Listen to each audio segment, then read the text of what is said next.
sisse! Teil oli töökuulutus sekretäri koha peale. Kas sa olete kindel selles? Ma küll ei mäleta, et ma oleks kuidagi sellist pannud üles. Alt öeldi mulle, et teil on vaba sekretäri koht. Okei, tule istu.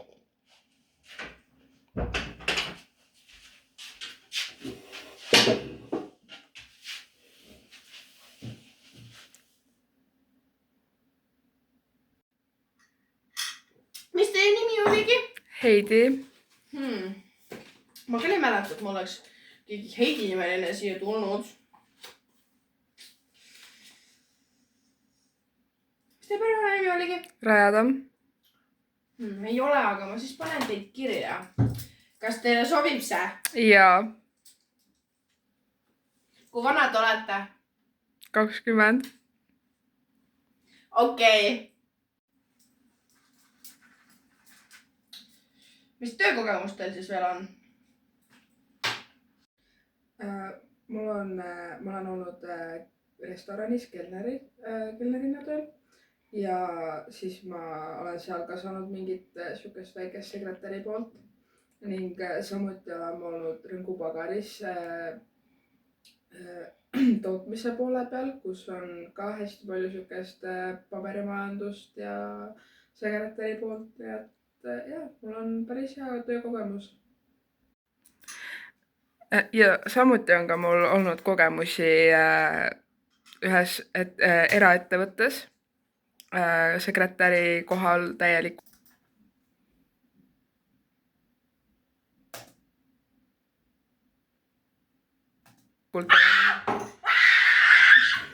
Kas kõik on korras?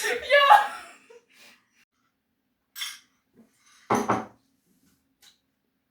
Oi kui sulanud. Aga kas sul on mulle mingeid küsimusi?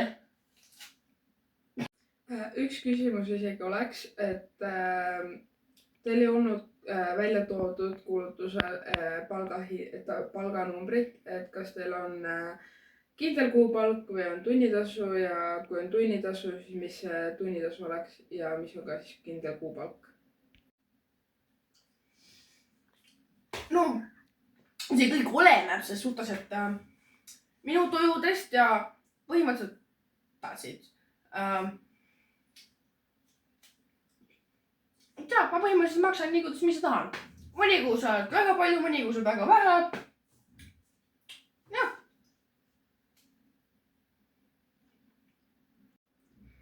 Aga sihuke küsimus, et kui te maksate nii, kuidas te ise tahate, siis kas see on ametliku lepinguga ikkagi või on see mustalt töökoht, sest et ma sooviks ikkagi ametlikult, et mul ikkagi tervisekindlustus ja kõik siuksed asjad oleksid olemas.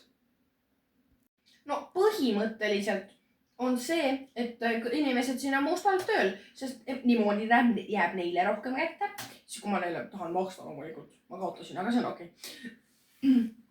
Ja jääb mulle ka endale rohkem kätte, nii et I don't see the problem here nagu. Nii et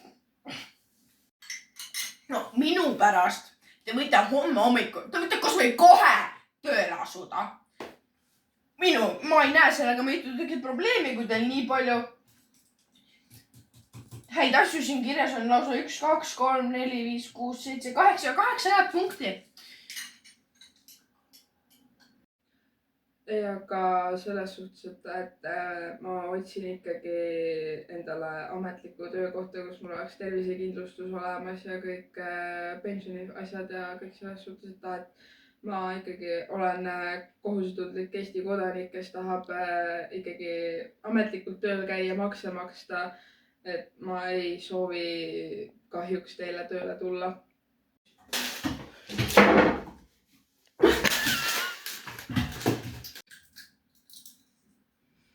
Ja põhimõtteliselt teil ei ole vaja mingit tervisekindlustust asju, sest te istute lihtsalt laua taga ja te ei tee põhimõtteliselt mitte midagi. Te lihtsalt istute ja vahite oma arvutit. Mina istun ka samamoodi siin arvutit, aga mitte midagi ei ole minuga juhtunud. Kahjuks, muidugi ma ei ütle midagi teie kohta halba. Vestlus oli väga huvitav. Aga kahjuks antud töökoht ei ole ikkagi mulle ja ma pean töökohast loobuma.